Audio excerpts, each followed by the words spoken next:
What's going on, people? Ben here from Bateman Talks Tottenham, back with another video of my dad Paul. Hello. Where today we'll be previewing the last Premier League game of the season as Spurs take on Sheffield United, who have been the team with the worst defence in Premier League history this season, conceding over 103 goals throughout the entire season, despite we only scored 2 against them at the start of the season. But on the final day, anything can happen. Yes, well, I mean, the season's gone really quickly, actually, hasn't it? And we should win. Yeah, I'd be strongly. I'd be really, really, really surprised if we didn't score a lot of goals in this game. And we have that Europa League place to play for. Yeah, Chelsea need to win. We need a point. If we get a point, then Chelsea can't catch us. And it's quite amazing that Chelsea are in that position, considering at one point in the season we were 18 points clear of Chelsea. But I suppose when you've lost 5 out of your last 6 games, then that's probably why.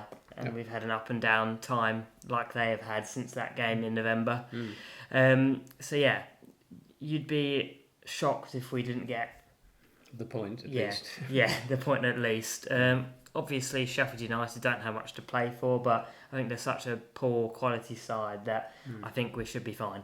That's right. I mean, if we play like we did against Man City, we should beat them resoundingly. No, we played very well against Man City, one of the best we played this season.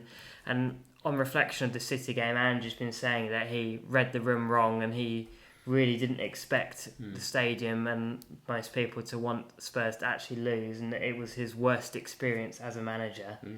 And clearly he was uncomfortable by it, probably rightly so. Yeah, I'm behind him on that. You know, any manager must want to win. Yeah, I can imagine. You can see why he felt awkward about it. But I think, let's be honest, he's not someone to hold a grudge. I think he'll move on. Yeah, won't he? Yeah. And at the end of the day, he's always got the best interests of the club at his heart. So I think that's where he's speaking from. So you can't really blame him, to be honest, can you? No. But in terms of injuries, Giovanni Lo Celso is going to be out of this game. Yeah, he's the only one who had a knock in the Man City game. Has he played his last game for Spurs potentially? Not played a lot. Has played quite well when he's come on. He I'm quite surprised he's not had more minutes. But you wouldn't blame him if he wanted to leave, would you? No, you wouldn't. Considering he is a good quality player. Yeah.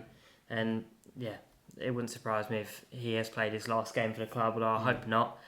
So yeah, you'd imagine the team will be the same defence as against City. To be honest, I reckon it'll probably be the same team. Maybe Kulusevski will come in because obviously we had a bit of a different team with almost 4 midfielders, with Maddison playing in a sort of false 9 role of all the midfielders. Although that was designed to keep City at bay, which did largely work. Yeah, so you'd imagine we'll probably go with more attacking players on the pitch against Sheffield United, and probably have Kulusevski, Johnson and Son in attack. Maybe bring someone like Scarlett on a bit earlier. Yeah, or even Mikey Moore, who made his Premier League debut against Manchester City, coming on as a substitute.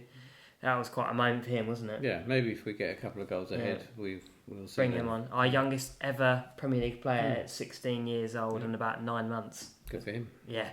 Well, let's hope that we can end the season with a win. Absolutely. And seal our place in the Europa League, and hope that Man City don't throw it away against West Ham and Arsenal are not having a good day tomorrow. That's the two objectives of the day. They'll probably both win. Yeah, you'd imagine that'd be what happened. Other news in the Premier League, it would be Jurgen Klopp's last game at Liverpool, which is going to be an end of an era, really, isn't it? Very much so. I mean, Jurgen Klopp has been at Liverpool 7-8 years now, and it's going to be weird to see him not in the dugout at Anfield, isn't it? Yeah, pretty sad.